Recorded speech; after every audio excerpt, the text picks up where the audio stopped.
Tsika ilaza misaotra Jesosy mety zany misaotra Jesosy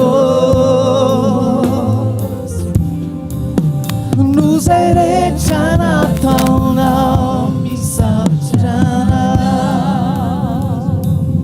tainy Jesosy daholo tompoka dia ho avy Jesosy ianao amin'ny raha olanitra dia amin'izay fotoana izay tsika ho any amin'ny fiainana mandrakizay. Amen. Fiadanany e.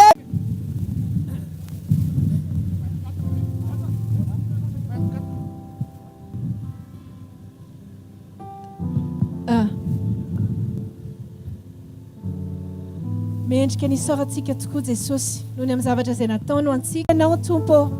Mendrika ny dery ianao, mendrika ny ady ianao, mendrika ny fankasitrahana ianao, mendrika ny matahorana ianao Tompo. Tsisy ny tahaka anao Tompo, tsy hisy mandrakizay ny toa anao Jesosy io. Na hitady ary izahay, na hikaroka izahay Tompo, dia ianao rery ihany mahafa-po ny fananay. Ianao rery ihany mahafeno ny fiainanay Tompo. Hallelujah.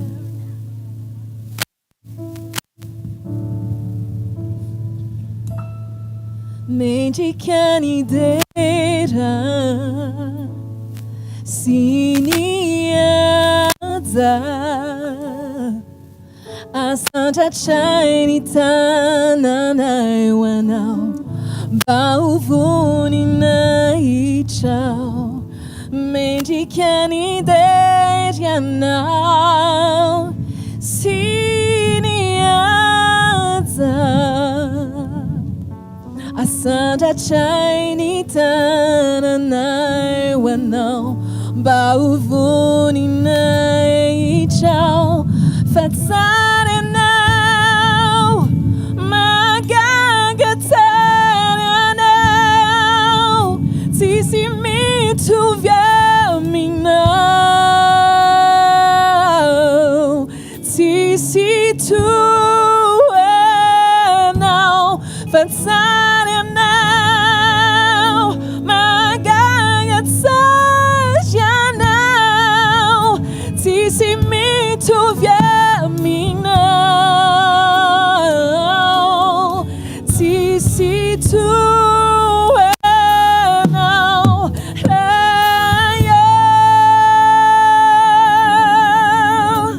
Hallelujah. Sigarete. Mendrika ny deja sy ny asa asandratra ny tananay ho anao mba ho voninahitra. Mendrika ny dery anao sy ny asa asandratra ny tananay ho anao mba ho voninahitra. Fa tsara anao, magaga tsara anao, tsisy mitovy aminao, tsisy toa anao. Fa tsara anao, magaga tsara anao, tsisy mitovy aminao, tsisy toa anao.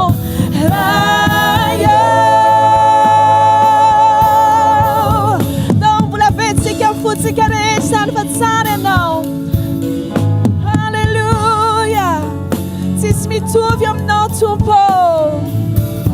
Hallelujah. Na hitady areo matraky izay, tsisy toa anao. Fa tsara anao, magaga tsara anao, tsisy mitovy aminao, tsisy toa anao. Fa tsara anao, magaga Nagatsariana Tsisy mitovy aminao Tsisy toanao raio Tsisy toanao raio Tsisy toanao raio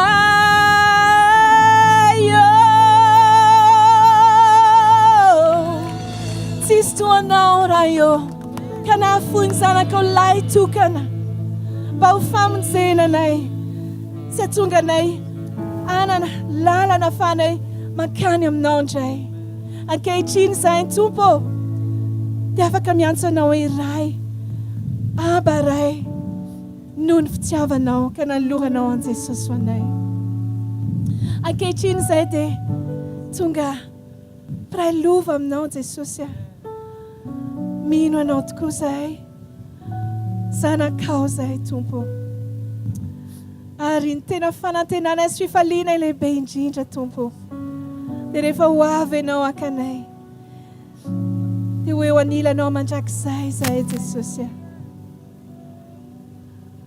hoe ho amin'ny fanatrehanao mandrakizay Haleluia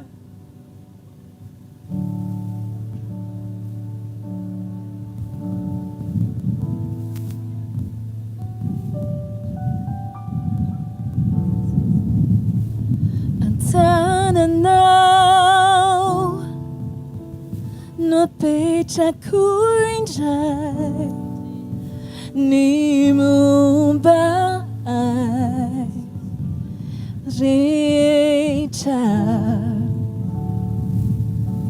Ny fiainako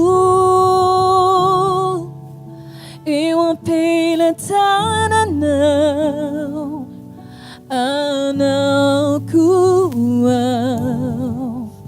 Duria Anao Tompo Jesu mino anao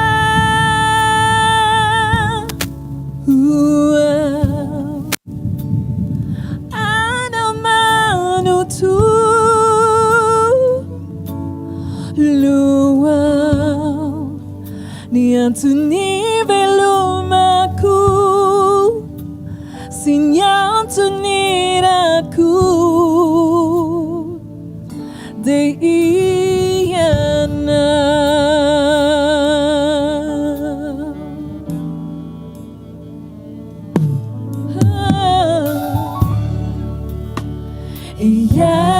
Iarati Naisa leanao Não tikinatuman Hatukianao Iairao Aminilalanao Reutinificação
mitsoka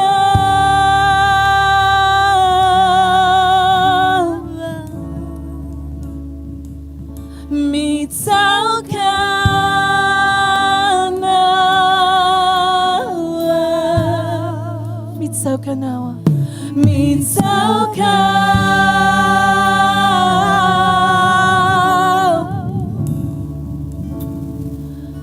mitsoka nawa mitsoka nawa ni fuktumpo mitsoka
Jesus, sinyatuniraku, zesomino now, zesomino now, zesomino now,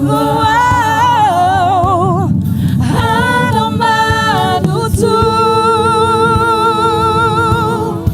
luau, nyatunivelumaku, sinyatuniraku. Zesomino now, zesomino now,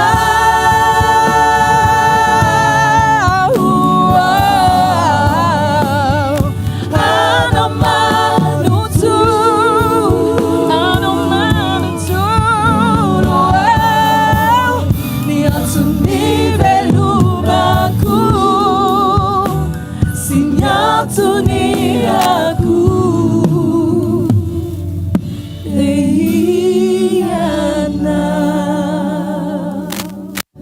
Hallelujah.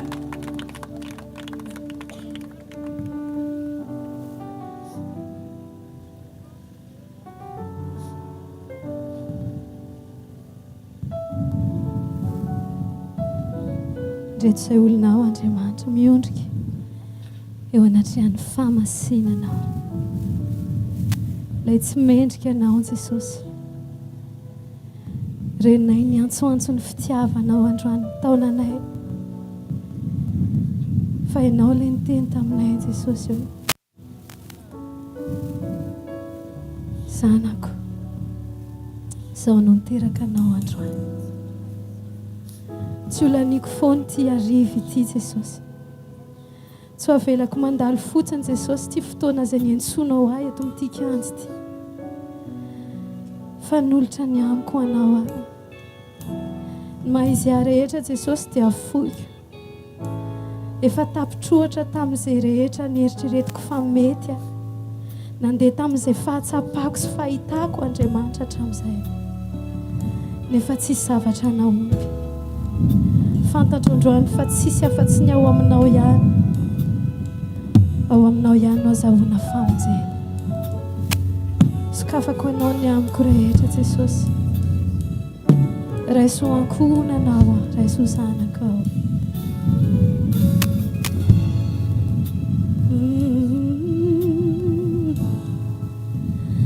Indro ao mifery meu antongo-tao Jesosy eu tsisy hafa tsy zaho sy anao nirasinity tsy ampisatry fiainana ifampiarana no tena fiderana no anatunaky akofako anao isoronako iderako anao usulunzavamanitra anatitra notoko fanatitra. Ndao iaraka sikalazo indro ao miverina. Indro ao miverina antongo Jesosy eu tsisy afa-tsy izao sy anao. Jesosy eu tsisy afa-tsy izao sy anao. Nira sy ny ditso ampy. Nira sy ny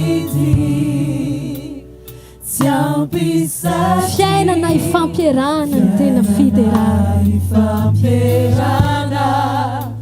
No tena fiderana. Eu no anatonako ankofako anao.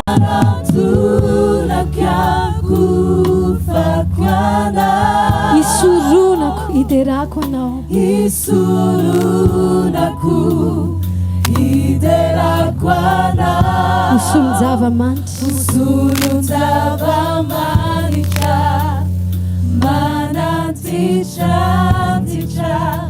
no ataoko fanatitra. Ndao ianao asaiko ianao nolotra ny aminao rehetra dia laza indro aho. Indro aho miverina eto antongo-tao Jesosy tsy misy afa-tsy izao sy anao. Ira sy ny ty tsy ampisatry fiainana ifampiarana no tena fiderana.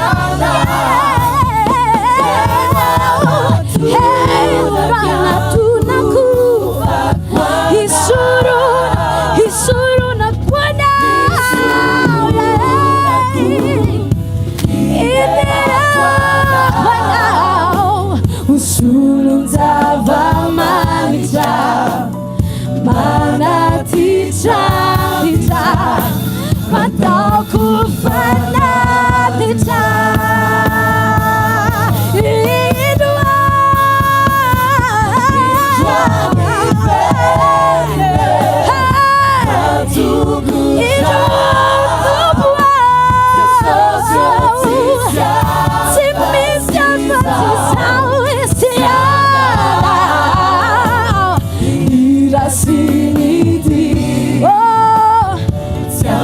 Se o ampisati e fampiarana.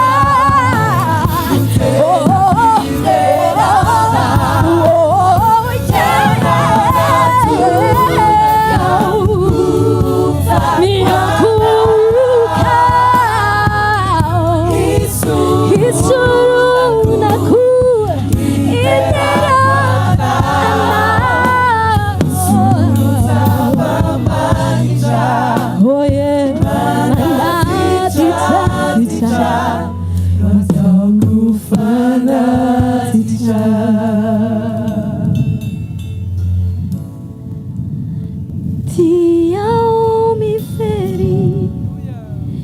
Tuantungu chao Jesosy Tisiafatizao Sianao Ni fumba meti Hamandikai Fiainana ifampierana No tena fiderana Etni verena kyakufa kuanao Isurunaku idera kwanao Usulunzava manita manatita No atao kufanatitra Ianao ilay Andriamanitra ny andohan'ny zavatra rehetra Ianao no iafaran'ny zavatra rehetra Zavatra rehetra mety ho levina fa ny teninao tsy mba ho levina mandrakizay Iankoka eto anatrihanao izay Andriamanitra Izay ilay noforon'ny tananao Ilay nataonao araka ny endrikao Ilay nilazainao amin'ny teninao hoe Ianao dia antony fifaliako Indraindray tsy tsapanay izany Andriamanitra fa ianao rehefa mahita anay dia izany ao am-ponao hoe Tu es le sujet de ma joie Ianao antony fifaliako Indray tsy izay manatitra fananjananao Sauma nutulu anandatanao Riavu indindao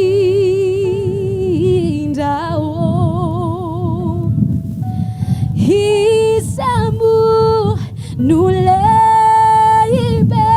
miyo tanao Rianjama niti nianjamanita Zao mantulo anandatranao Zauma nutulu anandatanao Riavu indindao Riavu indindao Izamu nuleibe Izamu nuleibe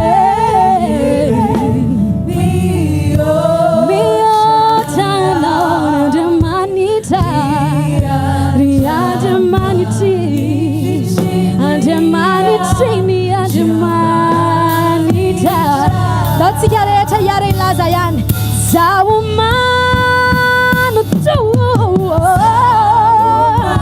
Zawumanu tul Zawumanu tul Another time now Riavu indindo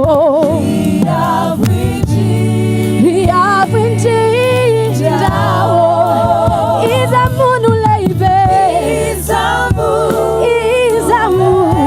nuleibe Mio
alfa, anao ny hery Jesosy,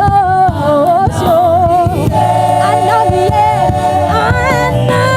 hery toy ny ranobe, toy ny ranobe, firandrana mandraky izay,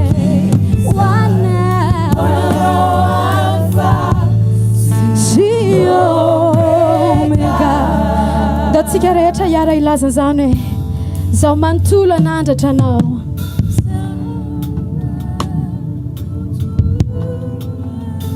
anandratra anao, lazao ry avo indrindro,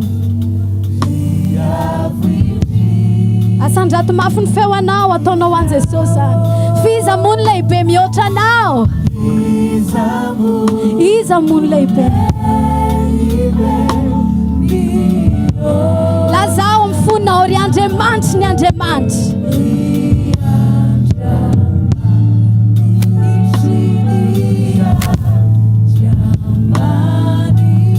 dao anginitsika ty ambony dia nareo eny ambany asandrato ny feonao, lazao hoe zao manontolo anandratra anao,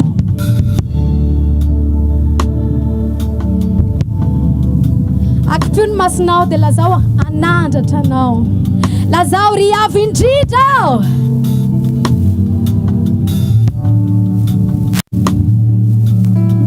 ira mafiany izamony lehibe mihoatra anao,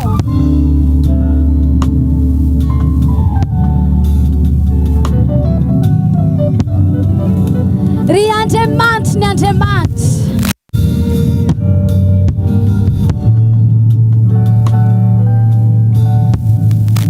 raha mbola afaka mihira mafiany anao dia lazao indray zao rehetra izao iara iaiky fa anao nidera, amen, iara iaiky fa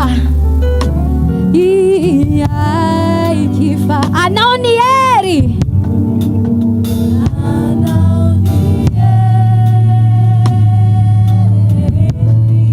fa toy ny ranobe ny firandraonany,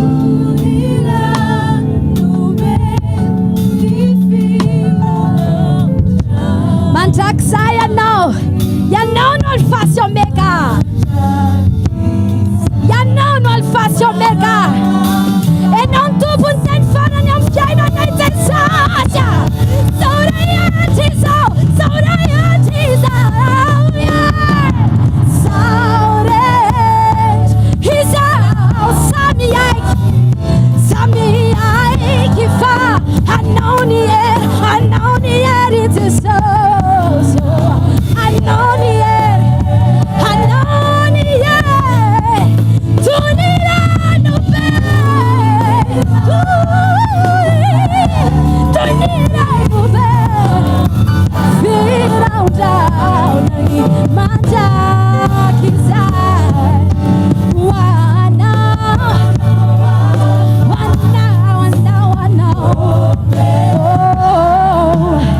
mandraky izay,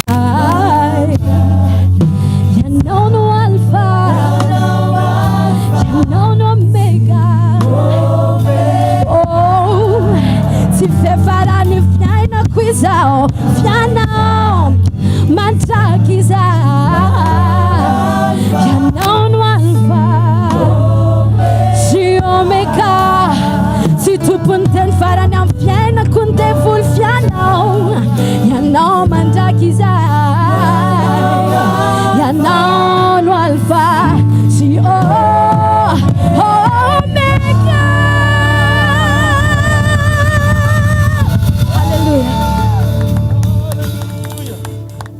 Halleluja, halleluja, andao tsika hitsangana eo amin'ny toerana misy antsika nome voninahitra ny mpanjaka sy tompony tompo, izy no antony ty fivoriany ty, tonga eto tsika nome voninahitra sy fankasitrahana azy, izy lay tokan'andrandray ny nofo rehetra, mpanjaka ny mpanjaka, lay mahery amin'ny fitiavana, lay mpamonjy mora azo amin'ny andro fahoriana, lay tokana eo anivontsika sady mpanapaka no ambony indrindra lay alfa sy omega aofaofainy amin'ny lanitra ny tananao manomeza voninahitra azy makasitraka anao zay Jesosy androany misaotra satria ianao ny tompony zao fotoana zao ianao ny nanendry zao dia tanteraka zao baiboly dia milaza fa tsisy afaka hanantona anao raha tsy efa nitao mifanany rainao zay ny an-danitra misaotra ny amin'ny tsiray avy zay nitarianao tonga eto androany mino zay Jesosy fa androany arivo dia ho voky zava-tsoa eto mifanatrenao zenona sy mangetaeta ny fahamarinanao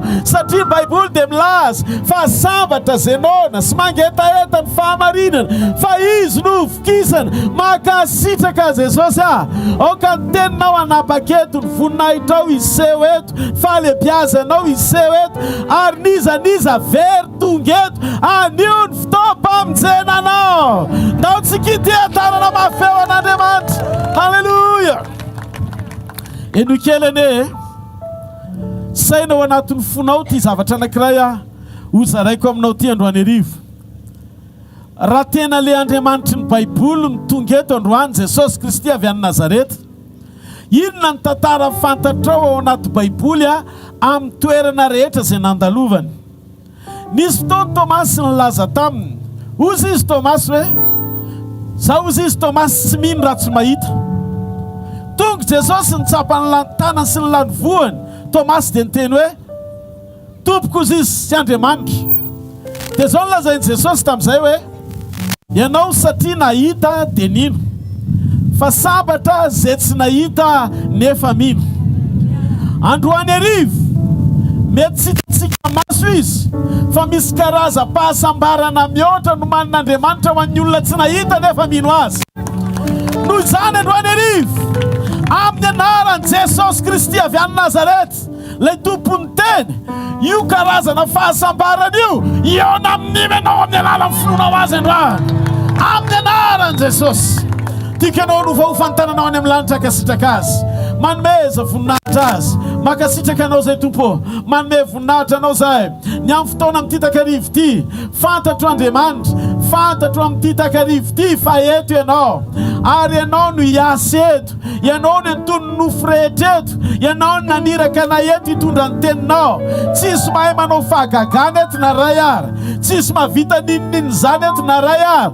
manatenanao zay fa ianao Andriamanitra no nampanantena fa eo amin'ny toerana zay antsonareo ny anarako teo no anatonako sy tahiko anareo raha misy roa na telo mivory amin'ny anarako teo afovoany tsy miankina amin'ny isan'ny olona manatrika anay Andriamanitra fa miankina amin'ny fo misokatra mihainy ny teny zay torianay androany ary mino androany arivo fa ny tsiraray avy zay velonayna ka tonga eto misy fanantenanany aminy miangataka aminao Andriamanitra androany amin'ny anaran'i Jesosy aza vela isy alamainy eto na ray azy zay mangeta etanao ka tonga eto amin'ny ty takarivo ty amin'ny anara maherin'i Jesosy Kristy avy any Nazareta amen nandao tsy kitea tanana mafy eo an'Andriamanitra asiorakoraky ny mpandresy kely rea halleluja mahazahoa toerana ianao faly miarabantsika rehetra tonga eto amin'ny ty takarivo ty miaraba le olona nasaina ny mpitondra fanjakana manam-pahefana eto atoerana ny ao amin'ny ambaratonga maro samihafa zay nantsona namaly ny antso zay nanaiko tarian'Andriamanitra eto amin'ity toerany ty fa mananjavatra olazaina aminao androany matona niraka ana eto Andriamanitra dia misy zavatra mahatery azy ary zay zavatra mahatery an'Andriamanitra zay Andriamanitra rehefa tonga eo amin'ny toerana anankiray dia tsy maintsy afa-po izy vao miala eo zavatra azoko antoka dia zao nisy fotoana Jesosy niditra ny sinagoga zay ny tiako anairana kely ianao rehefa tonga tao amin'ny sinagoga izy dia nisy ramatoa vokoka zay io ramatoa io dia vokoka na andritry mivalambifolo taona ary miditra sy mivoaka izy manao ohatr'izao foana eo amin'ny tempoly hita mpanapaka ny sinagoga zany fa ndray mandeha zay mijoro Jesosy dia taitra nahitan'io vehivavy io fantaranaki Abrahama io vehivavy io dia zao nolazainy Jesosy fa manino ty vehivavy ty mivoaka miditra vokoka ohatr'izao dia ozy Jesosy tamin'izay tamin'ny vehivavy io hoe ramatozy izy aoka ianao ho afaka amin'ny rofinao niaraka tamin'izay dia niala tamin'ilay avokonana izy ary nitsotra nahiditra ny lamosiny zao Ozy izy ny mpanapaka ny sinagoga. Or Jesosy andro sabata ny androany, andro tsy tokony anaovana fahagagana. Fa za miteny aminao fa tsy fanao eo amin'ny jiosy mihitsy zao zavatra ataonao zao. Afotona ozy izy enemana ny andro esana ozy izy fa ny andro fafito ozy izy tokony hitsahatra. Dia ozy izy Jesosy angatsy fantatrareo zany eny namorona ny olombelona rehetra. Zany tao fiombonany ray sy ny zanaka ary mifanamasina. Noho izany tsy mahazo mitsahatra raha mbola tsy matoa nitsahatra ditako fa tsara daholo ny zavatra nataoko. Tsy tanteraka ny fitsarako raha mbola misy tanteraka eo amin'ny fiainan'ny olona izay niforoniko. Noho izany tsy afaky nitsahatra raha tsy mahitsy ny lamosina mivoka, raha tsy mahiratra ny masony jamba, raha tsy matanjaka amin'ny malemy, raha tsy mandray ny marenina, raha tsy miteny mona, raha tsy afaka ny fivitosana, raha tsy vavonjo ny mpanota. Halleluja! Androany arivo te mahitranao an'ity fahamarinana ity. Misy zavatra tsy vitan'olombelona fa hain'Andriamanitra atao. Misy zavatra matapidalaka lenao fa misy lalana misokatra am-pelantanan'Andriamanitra. Izy mahita tany maina ao ambany ranomasina, izy mahita mazava ao anaty aizina, ary izy amoaka fanasitrana ao anaty areta. Ninona problema misy eo amin'ny fiainanao, velona Jesosy! Halleluja! Tsisy anankiray mifanandrina amin'ny mahery zany, ka le mahery indray niraraka fa izy ny tafavoaka. Noho izany androany te hitondranao ao anatin'ny fotoana fohy sakafo ny fonao androany andray ny tenin'Andriamanitra. Miangavy ianao tsisy zavatra natao voaray zany eo amin'ny fivoriana anankiray raha tsy voambara ny toromarika sy ny votoatiny rehetra mahakasika an'io fivoriana io. Androany dia hizara amintsika teny fiainana sy teny fahamarinana. Ny tanjona androany arivo dia ny tonga anao anana fahatsapany eo amin'ny toerana misy ianao io, fa niona tamin'ny tompo tokoa ianao androany. Ny olona miona amin'ny tompo dia miona amin'ny tenin'Andriamanitra, ary ny tenin'Andriamanitra dia teny fiainana efa vita sedra hatrany amin'ny Genesis mandraka androany. Fa zay mifandona amin'ny teny dia levina foana, fa ny tenin'Andriamanitra tsy maintsy mandresy foana, tsy maharetehaka ao an'Andriamanitra. Halleluja! Ozy izy Jesosy indray mandeha, ny tany sy ny lanitra ho levina, fa ny teniko tsy levina mandrakizay.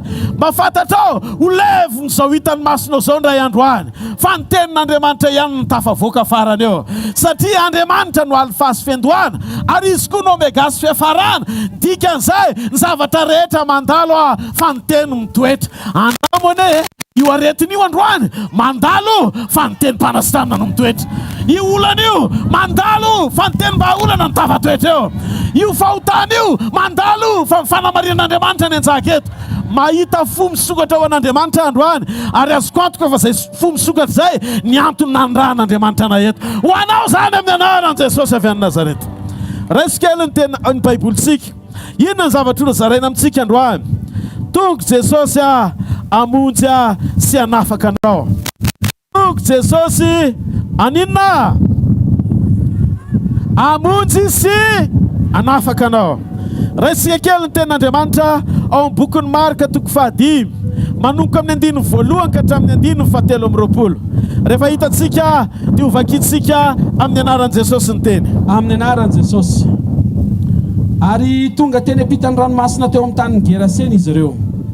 Ary no niala teo an-tsambo kely izy niaraka tamin'izay, dia nisy lehilahy azo mpanamaloto nivoaka avy teny amin'ny fasana ka nifanena taminy.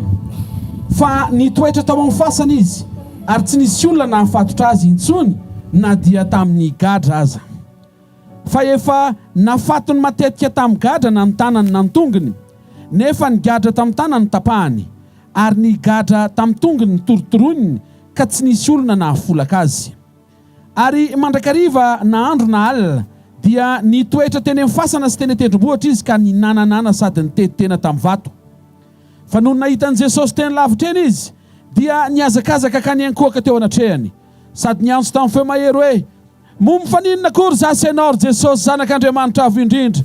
Ampiananiko amin'Andriamanitra ianao, aza mampijaly satria Jesosy efa nanao taminy hoe: mivoa amin'ity lehilahy ty ry fanahy maloto. Dia nanontany azy Jesosy hoe: iza mono anaranao? Ary izy namaly hoe: legiona no anarako, satria maro zahay. Ary nifona mafy tamin'izy mba tsy horoahany ala amin'izany tany zany. Ary nisy kisoa maro andiany zay nandrasana teny akaiky ny tendrombohitra, ary nifona tamin'ireo ka nanao hoe: alefa azy zay ho any anatin'ny kisoa mba hiditra any aminy. Dia nekeny Jesosy. ary ny fanahy maloto rehefa nivoaka dia niditra tao anatiny kisoa ary ra kisoa andiany reny tratreva teny amin'ny antsana ho any amin'ny ranomasina tokony 2 arivo no isany ka dia maty tany amin'ny ranomasina izy. Ary ny mpiandry azy dia nandositra ka nilaza tao an-tanàna sy tany an-tsaha dia nandeha ny olona mba hizaha izany zavatra zany. Ary tonga tany amin'ny Jesosy izy ka nahita ilay demoniaka izay nisy ny legioma fa indro izy nipetraka amin'ny tafilaba sady arisaina ka raiky tahotra ny olona. Ary izay efa nahita dia nilazalaza tamin'ny olona izay natao tamin'ilay demoniaka sy ny amin'ny kisoa ary nifona tamin'i Jesosy izy mba hiala amin'ny taniny. Ary rehefa iondrana tao an-tsambokely Jesosy dia nangataka tamin'ilay demoniaka mba hanaraka azy. Nefa tsy navelan Jesosy izy fa izy taminy: mody ihany any an-tranonao any amin'ny havanao ka lazao aminy izay zavatra lehibe nataony tompo taminao sy ny namin-drano fo taminao.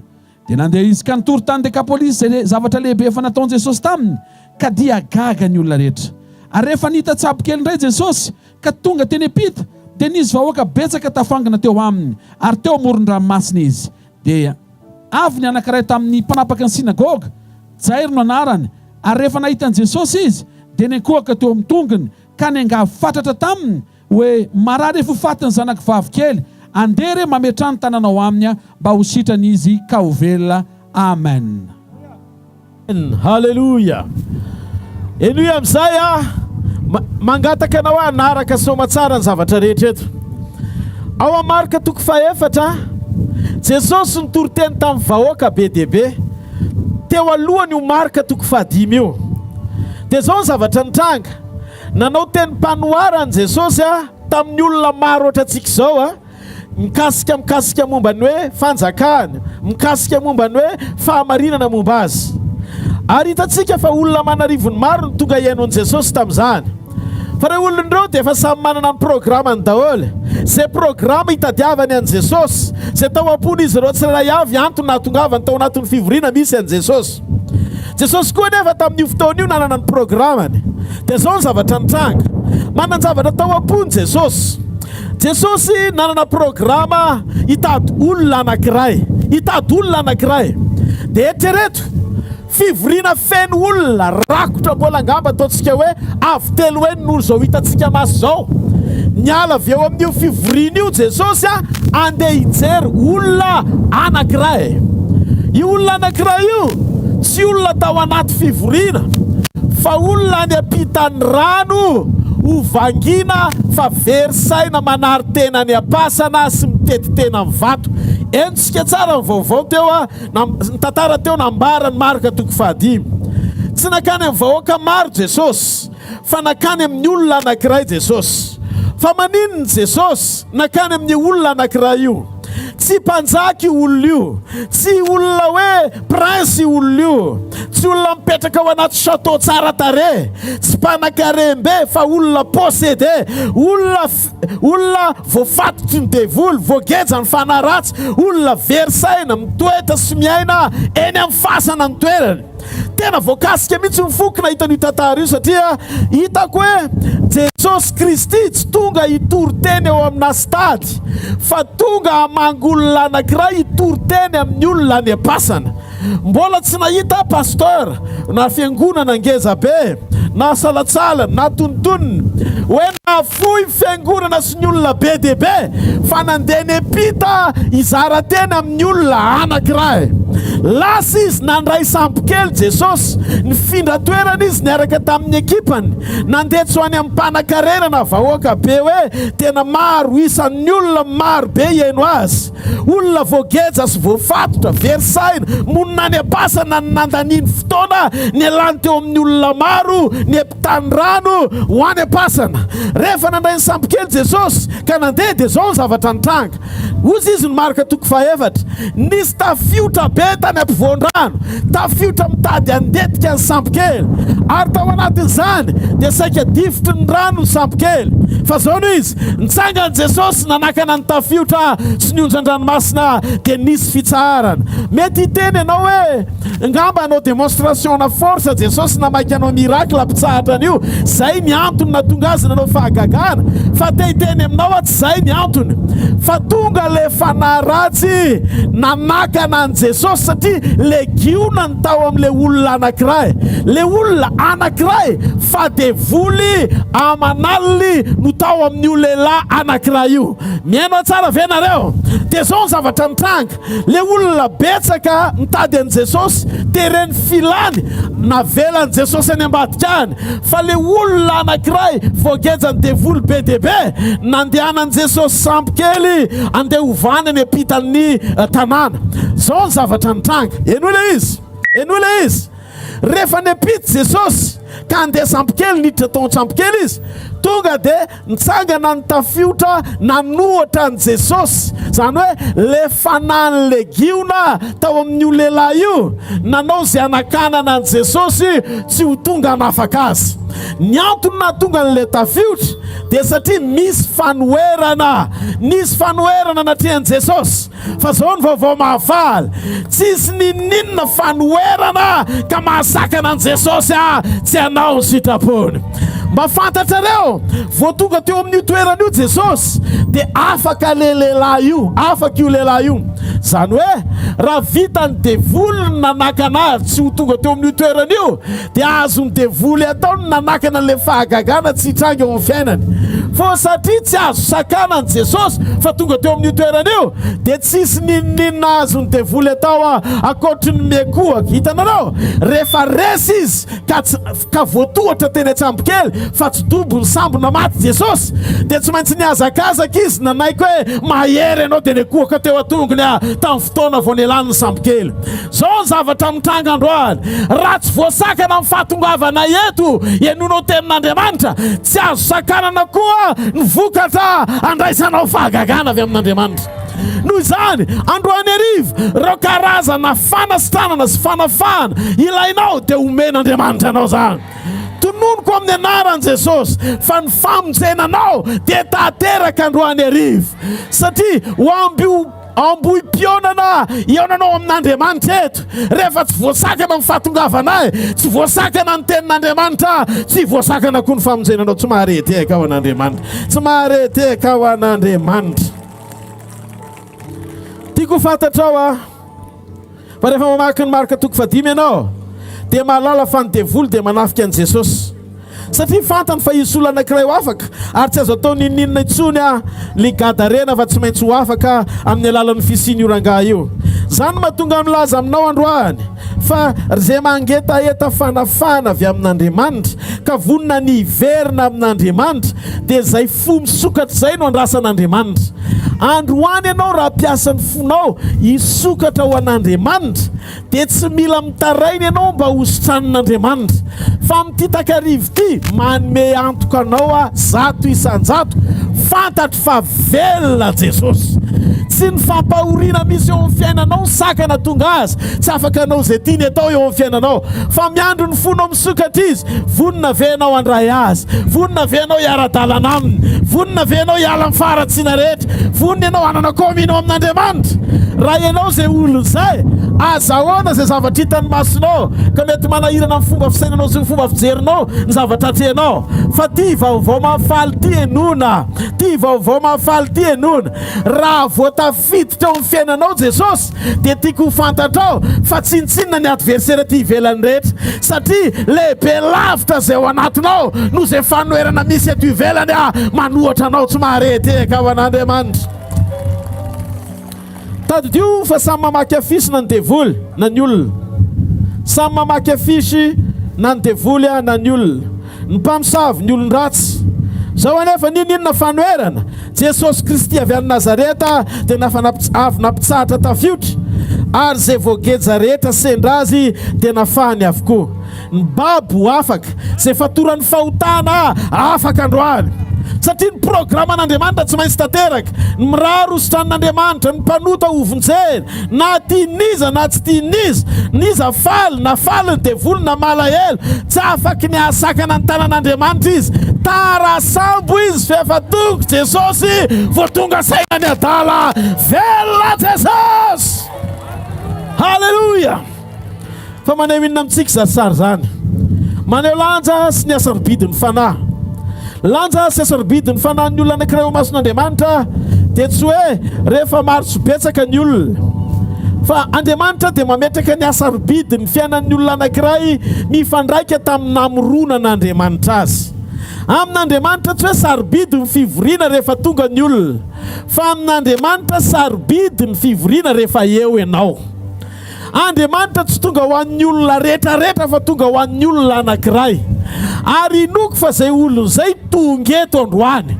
Raha ianao zay olona zay dia manaova amenina tsara pinoana ho an'Andriamanitra.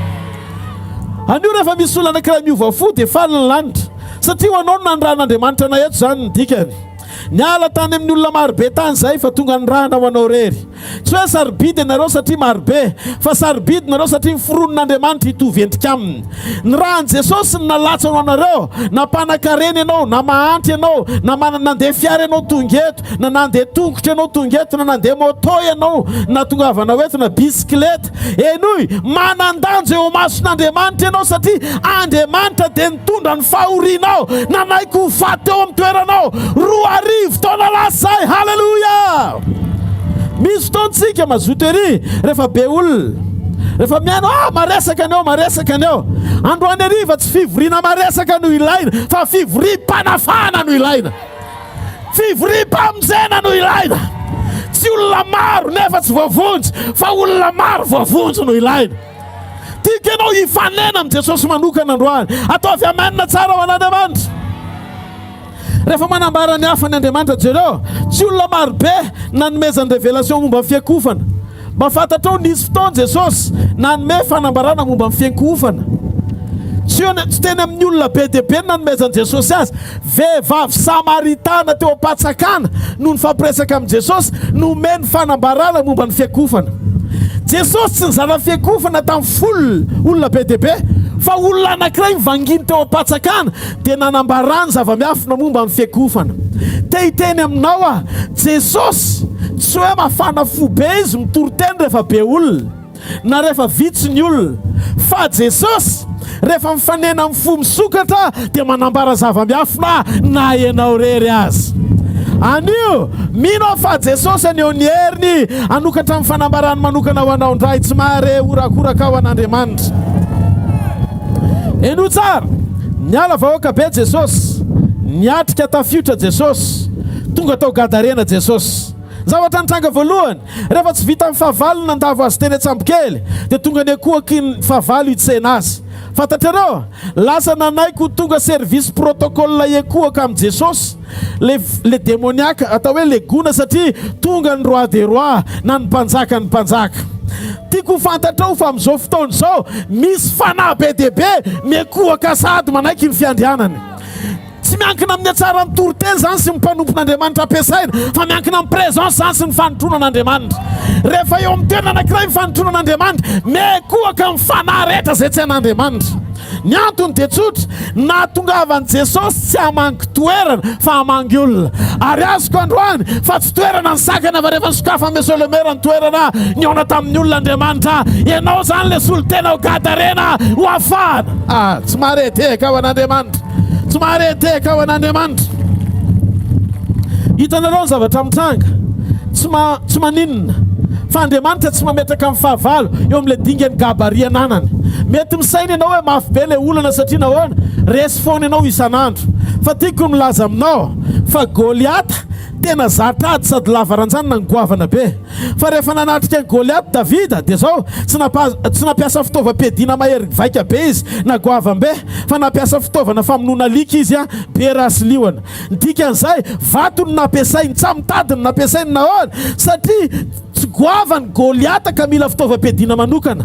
Ianao tsy manan'olana goavana zany, tsy manana retina goavana zany, tsy manan-javatra goavana manohatra anao zany, fa ny zavatra mitranga dia zao na le biazinao fotsiny izy, fa raha oharina amin'ny herin'Andriamanitra sy ny fahatsarany io, efa resy meloha amin'ny fotoana amborany io, ary androany ho porofon'Andriamanitra eto zany. Tsy mahareteka ao an'Andriamanitra. Misy zavatra tsy azonao, raha azonao ny zavatra teneniko, ianao hifaly satria ianao ny andresana eto androany. Rehefa eo Andriamanitra dia eo koa ny devoly mekohaka aminy. Aza matahotra amin'ny fahavalo ianao fa efa voafehy io meloha amin'ny fotoana isehoany. Fahavalo resy lava io, sady voafehy lava, tsy afaka manao ninina aminao zany io. Raha tsy misy irika nanomenao anazy dia tsy afaka mikasika anao zany io na ny singambolonao azy. manana toky fa rehefa naniraka antsika Andriamanitra, miantoka antsika Andriamanitra, tsy maninona mbola tsy mety tsy mahalala tsara an Jesosy ianao, fa ny devoly mahalala tsara an Jesosy. Azay ny tiako nenena aminao androany, mety mbola tsy ampy ny fahatakarana nananao hoe iza moa Jesosy, fa le devoly namatotra sy nampahory anao hatramin'izay efa nahalala izy hoe izy Jesosy, ary ny fahafantarany an Jesosy dia tonga izy mitonantonana mitondra ny lohany miakoaka eo an-tongotra Jesosy androany. Ary vokatry fekofan'izay izy roasina iala eo ianao hovoaka an'ity kianjo ity miaraka amin'ny valina. Alleluia, alleluia. Mba fantatrareo ve? Mba fantatrareo ve? Fantatry ny devoly fa mpanjaka Jesosy, manana ny anarana ambony, mitoetra ambony ny anarana rehetra Jesosy. Ary ny lohalika rehetra dia fantatry ny devoly fa natao ndohalika eo anatrehan Jesosy, na nany an-danitra, na ny aty ambony tany, na ny any ambany tany rehetra, na ny hita maso na ny tsy hita maso. Ary Jerova tonga dia manaiky an Jesosy ny devoly eo amin'io marika toko 5 io, kanefa izy mbola tsy maty akory ary mbola tsy nitsangana tamin'ny maty. Dia sainao ane zao efa vita hoy ny famonjena 2 taona lasa zay, ary zay tokoa ny fahamarinana. Ary ankehitriny efa nitsangana tamin'ny maty izy 2 taona lasa zay.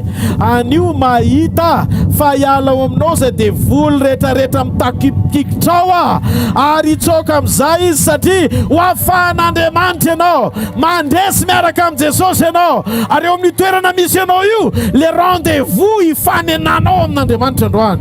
Alleluia. Io lehilahy io dia taizany nitan'i Jesosy nitoetra tany anaty fasana. Tsy misy olona mifandray taminy intsony, mifatotra ny tanany, mifatotra ny tongony, chaîne vy mifatotra ny tanany sy ny tongony. Tsy misy mahatazona azy fa vita manapaka an'ilay fatorana vy teo amin'ny tanany sy ny tongony. Tena mijaly ty lehilahy ty raha ny namakitsika amin'ny Baiboly teo. Maro ane ny olona monina any am-pasana, toerana misy fahafatesana amin'ny fasana. Olona mbola makany amin'ny boîte de nuit, raha mbola makany amin'ny boîte de nuit ianao, any zany le fasana mbola misy ianao. Ny fanimpotsampy sy ny fitoeranao ny fanimpotsampy mbola manambara fa mbola any am-pasana ianao. Ianao mino mpanao fanafody io fa tsy mino an'Andriamanitra nahary ianao, dia mbola any am-pasana ny toerana misy ianao ny dikany. Iza ny olona any am-pasana? Ny tranonao mety hoe matotombo betsaka ao satria devoly manapaka ao. Ohatry ny tsy olona miara-monina ao an-trano fa ohatry ny pirafy, devoly manjaka ao aminareo vadiny dikany. Ny fangalam-piery ataonareo isan'andro, ny fangalaram-bola, ny fangalara-tety, ny samy manao zay mahafalifaly ny fony. Tena fiainana maloto mbola fasana ny dikan'izany. Mitoetra ao am-pasana ianao, ary isorako Andriamanitra fa Jesosy Kristy le fahazavana tonga eo amin'ny aizina. Isika tsy mivavaka amin'Andriamanitra hoe mitoetra fotsiny eo an-danitra ao, fa efa nidina Andriamanitra nijery ny fahoritsika. Tonga izy nidina teo amin'ny aizina hitondra fahazavana, ka tsy mampaninona fa mbola mety amin'ireo karazan'olon-dreo ianao zay mbola ao anaty fanangejana amin'ny karazana fahotana be dia be, toy ny mbola mitoetra any am-pasana ny tontolo ara-panahy, fa manambavao mafalilazainao anao androany. Tonga Jesosy hamonjy anao afaka amin'ny fahotana, tonga izy hanafaka anao amin'ny fasana zay toeranao. Naiza toerana misy ianao, raha voageja amin'ny fitsangatsangana ianao, afaka ianao androany amin'ny anaran'i Jesosy. Raha mpanao ratsy koa ianao zay le fasana, afaka ianao amin'ny anaran'i Jesosy. Raha mbola mitoetra amin'ny fasan'ny fanimpotsampy ianao, esorona amin'izany ianao androany. Raha voageja ny rongony, drogy, ireo karazana sigara, paraky, toka, na tongavan'i Jesosy anafaka anao amin'izany toerana izany.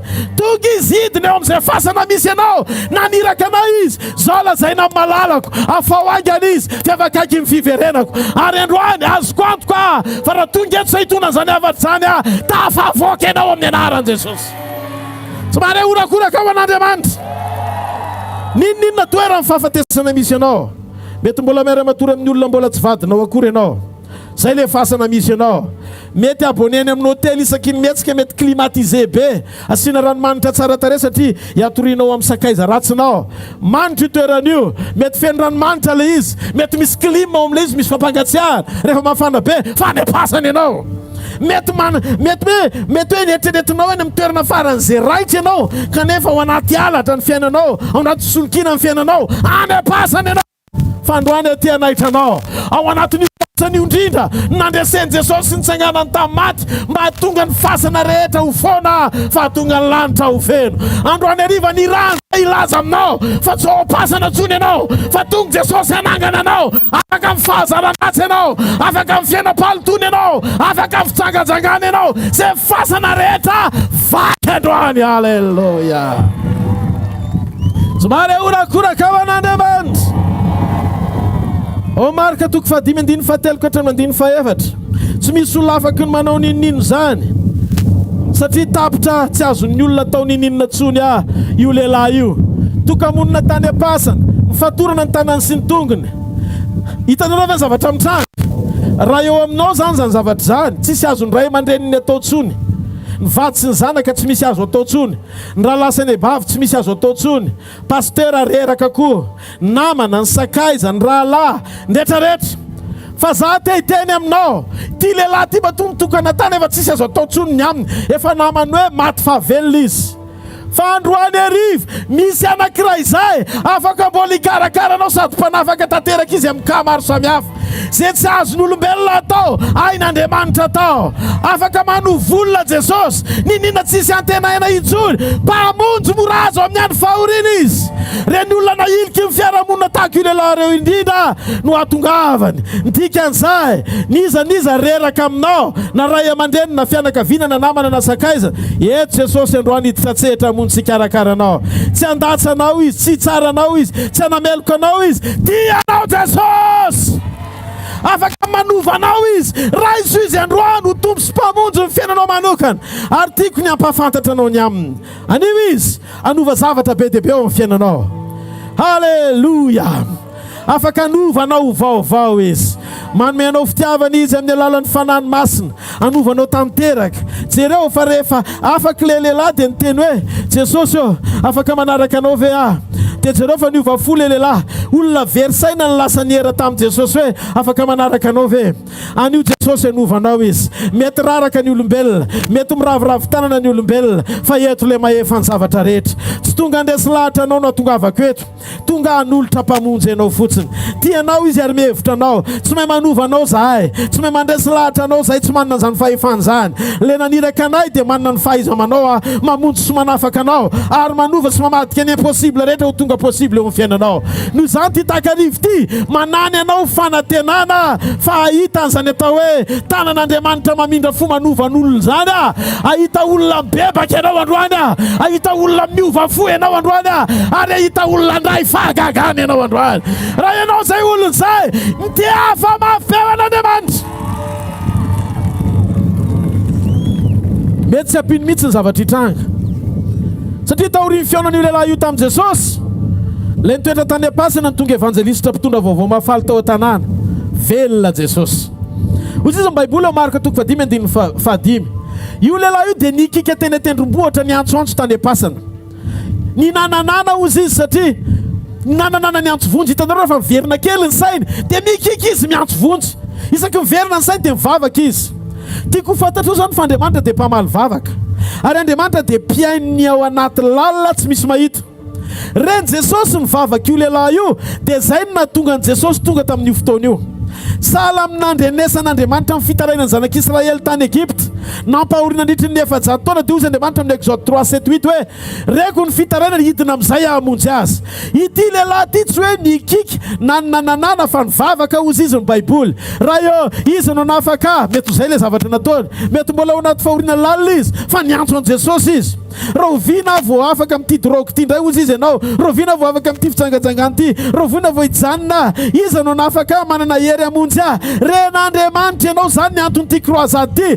Tonga Jesosy nandrehanao dia naniraka anay hitondra teny ampahery anao fa androany ny fotoam-panafahana anao. Ren'Andriamanitra nika amin'ny fanahinao, ren'Andriamanitra ny seto ao am-ponao, reny le mampahory anao ary ty takarivo ty fotoam-panafahana anao amin'ny lafiny rehetra. Azonareo mareta kely fotsiny fa te hiteny aminao ahako fa vitanao niaritra nandritry ny 10 taona nampahoriany devoly adiny telo na adiny roa fotsiny fivoriana eto anova tantara-piainanao sy ny fanangejananao nandritry ny taona maro lasa ary ny zavatra hitranga Andriamanitra tsy ela amin'ny zavatra hainy mety ray segonda ny anyvaniny zavatra rehetra satria mpamonjy izy ary manana ny fahefana rehetra izy tsy baiko ny fotoana izy fa mifehny fotoana tsy mahareteka ao an'Andriamanitra tsy mahareteka re olona ho an'i Jesosy halleloia rehefa tonga ny teny fahamarinana toy ny androany dia afaky ny saina ianao hoe afaky no afaka ihany koa teo zao Baiboly mitety tena tamin'ny vato izy mitety tena amin'ny vato izy ihany mitety tena amin'ny tenany misy fanahy zany manimba tena tao aminy mandrava azy tsy olo-kafa fa izy ihany no mitetika ny tenany tamin'ny vato sahala amin'izany koa anetsika ianao ihany ny tena marina mandrava sy mamotika amin'ny fiainanao fa iza ny nanery ianao hifoka sigara sy hifoka rongony iza ny nanery ianao angalatra sy ianao zavatra tsy mety fa matetika devolo ny responsable sy tompona andraikitra ao ambadika ao dia ianao koa nanaiko ampiasaina dia zao le izy le rangano tety tena hamono ny tenany matetika isika ihany no mitety tena mamono ny tenantsika amin'ny fahotana ianao mandrava amin'ny fiainanao manokana fa tsy afo zany mila matsapa-tenitsika androany ariva fa zao tadidio le olona anankiray verisaina fa ianao tsy verisaina noho izany mila fantatrao fa very ianao raha tsy mandray an' Jesosy ny fieritreretanao efa mibitsika fa hoe tsy mety matetika manana fanahy manimba tena zasy ianao zay le asa amin'ny fahavalo izy tendrava amin'ny fiainanao fa amin'ny alalan'ny fampiasana ianao ihany ampidiriny ianao eo amin'ny tontolo mangeja ranofo nahoana misy ny fanahiny aizina fanahy ratsy manimba ao anatin'ny olona anio io hery mandrava amin'ny fiainanao io dia miala amin'ny fiainanao mianaran'i Jesosy avy any Nazareta ary anio mijanona amin'ny fanao ratsy manimba amin'ny fiainanao rehetra fa nomboka hanokatra fiainam-baovao hiaraka amin'Andriamanitra amin'izay ianao mitady hanimba no avinao sy ny taranakao io atadidio androany Andriamanitra hanova zavatra maro ny tovolahy manao firaisana ranofo amin'ny vehivavy be dia be any amin'ny fotoana ny tokantrano amin'izay vao impuissant ny antony dia tsotra ny asa loatra misy ny vehivavy manimba tena amin'ny fampahoriany fijangajangana manala zaza rehefa tonga fotoana nambadiana tsy mahazo zaza tsony misy ny olona mananana drogue tsy tafavoaka tsony sigara mamotika ny avokavokao io le vato ity hafanao ny tenanao tsikelikely androany arivotsika hiantso an' Jesosy eto fa ozy izy antsoa dia ho valiko ianao ary anehoako zava-mahagaga mbola tsy hitan'ny sainao afaka hamaly ianao Andriamanitra tena resy lahatra fa ho tapitra androany mifampahorinanao ary hisokatra androany mipetsy vaovao eo amin'ny fiainanao raha ianao zay olona zay tika ianao hitia tanana mafy be ho an'Andriamanitra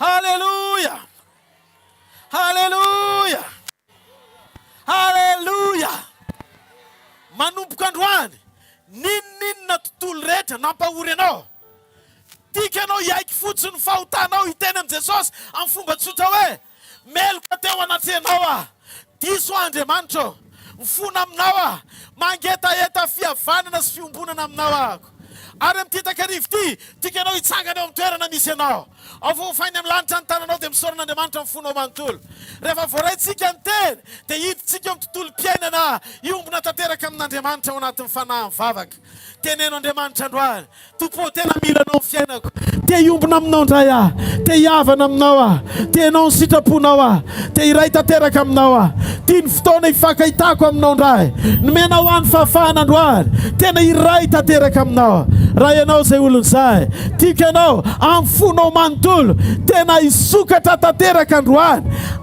arikoriko anao reo faharatsiana rehetra aza mandray vato mitety tena tsony afitsoro zay mety mampisaraka anao aminy tonga amin'ny fotoana iombonanao aminy ndao ary tsika hisotra an'Andriamanitra